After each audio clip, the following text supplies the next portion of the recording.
গোপাল সাহা ওৰফে বংশী সাহা, ৰবীন্দ্ৰ গোপাল সাহা ওৰফে বংশী সাহা।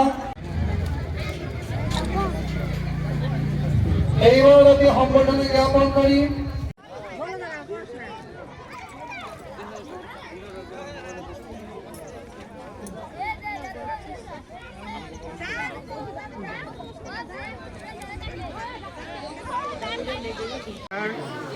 সদৌ বহৰী ৰিজাৰ্ভ তথা এই অঞ্চলৰ সদৌ ৰাইজ আমাৰ বহৰী ৰিজাৰ্ভৰ যি ৬২তম নামযজ্ঞৰ শুভাৰম্ভণি হ'ল।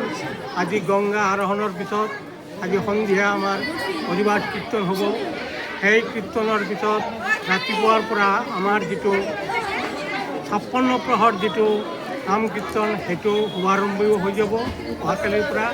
তাৰপিছত আমাৰ মানে অষ্টকালীন লীলা কীৰ্তন হ'ব আৰু বুধবাৰে আমাৰ যিটো মহোৎসৱ ৬৪ মহন্তৰ মহোৎসৱ সেইটো হ'ব।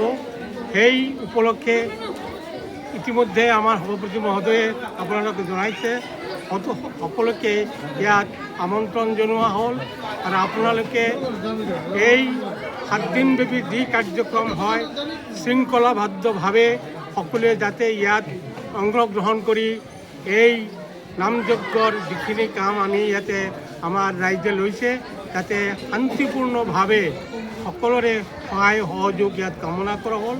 আশা কৰোঁ সকলো ৰাইজে ইয়াত অংশগ্ৰহণ কৰিব আৰু সুশৃংখলভাৱে যাতে কোনো ধৰণৰ বাধা বিঘিনি নাহে সকলোকে এইখিনি আমি কাতৰ অনুৰোধ জনালোঁ আৰু সকলোকে এই নামযজ্ঞত অংশগ্ৰহণ কৰাৰ কাৰণে আমি আমাৰ কমিটিৰ তৰফৰ পৰাও আপোনালোকক নিমন্ত্ৰণ জনালোঁ।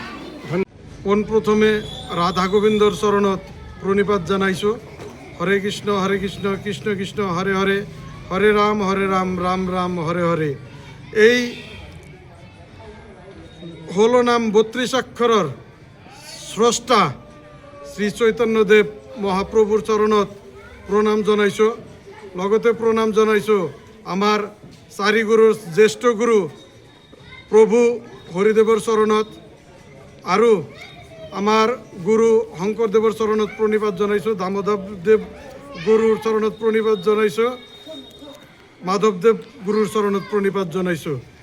আজি এই বহৰী ৰিজাৰ্ভ মহানামযজ্ঞ অনুষ্ঠান সৃষ্টি হৈছিলে যোৱা ৬২ বছৰ আগতেই আমাৰ প্ৰভু শ্যামদাস ব্ৰহ্মচাৰী প্ৰভুৱে এই অনুষ্ঠানতেই এই মহানামযজ্ঞ অনুষ্ঠানৰ আয়োজন কৰিছে।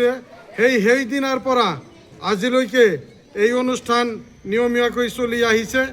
আজি তাৰে আমাৰ অধিবাস, এই অধিবাসত আমি গাঁওবাসী তথা ধৰ্মীয়প্ৰাণ ৰাইজে আমি ব্ৰহ্মপুত্ৰ গংগা আহৰণ কৰাৰ কাৰণে ব্ৰহ্মপুত্ৰলৈ এখন ধৰ্মীয় শোভাযাত্ৰা কৰোঁ আৰু তাৰ পৰিপ্ৰেক্ষিতত আজি ৰাতি ৭ বজাত আমাৰ বিগ্ৰহ স্থাপন কৰা হ'ব আৰু অহাকালি সূৰ্য উদয়ৰ লগে লগেই আমাৰ ৫৬ প্ৰহৰব্যাপী হৰে কৃষ্ণ হৰে ৰাম নামযজ্ঞ আয়োজন হ'ব আৰু ৫৬ প্ৰহৰৰ অন্তত অষ্টকালীন লীলা কীৰ্তন আয়োজন কৰা হ'ব আৰু এই 10 দিনীয়া কাৰ্যসূচীতেই আমাৰ অনুষ্ঠানত ভক্তবান ৰাইজক অন্ন প্ৰসাদৰ ব্যৱস্থা কৰা হৈছে।